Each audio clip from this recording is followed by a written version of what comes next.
Athirappilly Kalady plantation മുനിത്തടത്ത് കണ്ടത് മസ്തകത്തിൽ മുറിവേറ്റ കാട്ടാന അല്ലെന്ന വിവരം. ആനയെ കണ്ടതായി വിവരം ലഭിച്ചതിന്റെ പശ്ചാത്തലത്തിൽ വനംവകുപ്പ് സംഘം തെരച്ചിൽ നടത്തിയിരുന്നു. തടത്തെ മുളംകൂട്ടത്തിലാണ് ഈ ഒരു ആനയെ കണ്ടത്. എന്നാൽ അതല്ല നേരത്തെ തിരഞ്ഞിരുന്ന ആന എന്നുള്ള ഒരു നിഗമനത്തിലാണ് ഇപ്പോൾ വനംവകുപ്പ് ഉദ്യോഗസ്ഥർ എത്തിയിട്ടുള്ളത്. ആനന്ദ് പുത്തൂർ ചേർന്നുണ്ട്. ആനന്ദ, നിലവിലെ ഈ ഒരു തെരച്ചിൽ എങ്ങനെയാണ് പുരോഗമിക്കുന്നത്?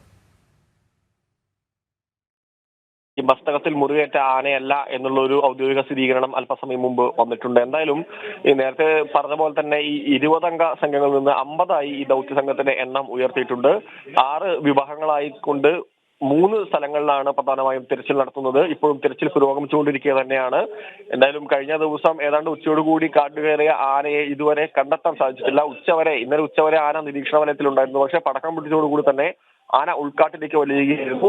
പിന്നീട് ഡ്രോൺ സംവിധാനം അടക്കം ഉപയോഗിച്ച് പരിശോധിച്ചെങ്കിലും ആനയെ കണ്ടെത്താൻ സാധിച്ചിരുന്നില്ല. ഇന്നത്തെ ഏറ്റവും ആദ്യ നടപടി എന്ന് പറയുന്നത് ആനയെ കണ്ടെത്തുക എന്ന് തന്നെയാണ്. ആനയെ കണ്ടെത്തിയതിനു ശേഷം അനുകൂലമായിട്ടുള്ള സാഹചര്യത്തിൽ വെച്ച്, പ്രത്യേകിച്ച് അനുകൂലമായിട്ടുള്ള ഭൂപ്രകൃതിയിൽ വെച്ച് മയക്കുവെക്കാനുള്ള ഒരു തീരുമാനത്തിൽ തന്നെയാണ് ദൗത്യസംഘം എന്തായാലും ഉള്ളത്. ഇപ്പോഴും തിരച്ചിൽ പുരോഗമിച്ചുകൊണ്ടിരിക്കുകയാണ്. വിഷ്ണു.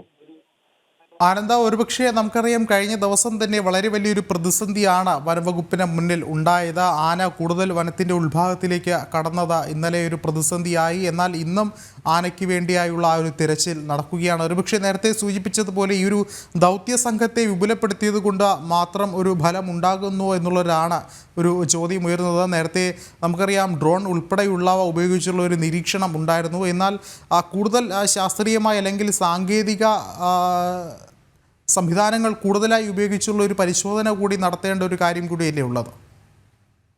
എന്തായാലും അത്തരമൊരു തീരുമാനത്തിലേക്ക് ഒരു പക്ഷേ ഉച്ചയ്ക്ക് ശേഷം വനംവകുപ്പ് കിടന്നേക്കാം. കാരണം അതിന്റെ ഭാഗമായി തന്നെയാണ് ഈ ഒരു 20 സംഘത്തിൽ നിന്ന് 50 സംഘമാക്കി ഉയർത്തിയിട്ടുള്ളത്. ആളുകളുടെ എണ്ണം കൂടുന്നതോട് കൂടി തന്നെ ഈ എണ്ണവും, അതായത് ഈ സംഘങ്ങളുടെ വിവിധ സംഘങ്ങളായി തിരിഞ്ഞുകൊണ്ട് ഈ വനപ്രദേശത്തിനുള്ളിലുള്ള ഒരു തിരച്ചിൽ ഇപ്പോഴും പുരോഗമിച്ചുകൊണ്ടിരിക്കുക തന്നെയാണ്. എന്തായാലും ഉച്ചയോട് കൂടി തന്നെ ആനയെ കണ്ടെത്തും എന്നുള്ള ഒരു പ്രതീക്ഷയിൽ തന്നെയാണ് പൊതുവെ വനംവകുപ്പും അരുൺ സക്കറിനടുത്തുള്ള സംഘവും ഉള്ളത്.